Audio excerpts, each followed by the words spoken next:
Бронепоезд, красная дорожка, каравай и «Катюша» в исполнении оркестра. В такой атмосфере в России встречали лидера Северной Кореи. Ким Чен Ын впервые приехал в Российскую Федерацию и даже дал интервью журналистам.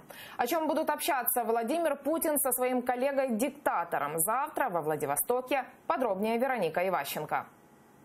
Первая остановка бронированного поезда, который вез лидера Северной Кореи Ким Чен Ына к Владимиру Путину, произошла на приграничной станции Хасан. На перроне его встречали с красной дорожкой. И вот лидер КНДР выходит из вагона в пальто и шляпе, в лучших традициях дресс-кода советских генсеков. И в вашу страну. Спасибо. Встречали Ким Чен Ына с караваем. Правда, вначале севернокорейский лидер даже не понял, что с хлебом и солью делать. Но все же со второй попытки отломал кусок каравая. Ну, сначала, когда я первый раз его увидела, я очень сильно волновалась, а потом, когда он уже подошел, как-то волнения уже не было. На фотографиях совсем другой. Когда видишь его вживую, даже лицо другое. Дальше поезд отправился во Владивосток, и уже тут охранники Ким Чен Ына прямо на ходу протирали перила.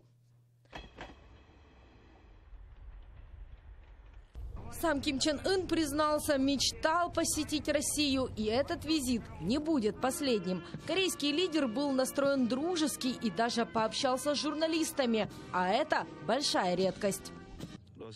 Я прибыл в Россию с теплыми чувствами от своих людей. Я надеюсь на успешные и очень полезные переговоры во время моей встречи с российским президентом Владимиром Путиным. Еще до поездки в Россию севернокорейское телевидение в обычной для себя манере радостно сообщило о планах лидера народа.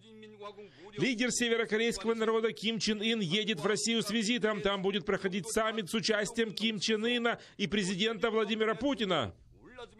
К визиту Ким Чен Ына украсили и столицу Дальнего Востока – Владивосток. Площадь перед вокзалом помыли с мылом, а дома рядом покрасили. Тем временем въезд в ворота вокзала расширили на 20 сантиметров, чтобы лимузин севернокорейского лидера проехал.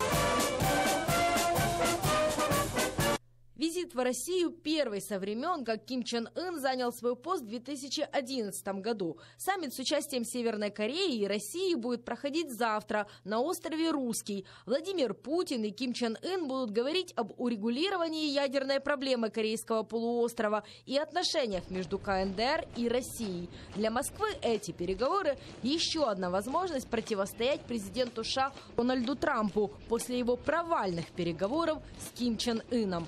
Вероника Иващенко, Заман, АТР.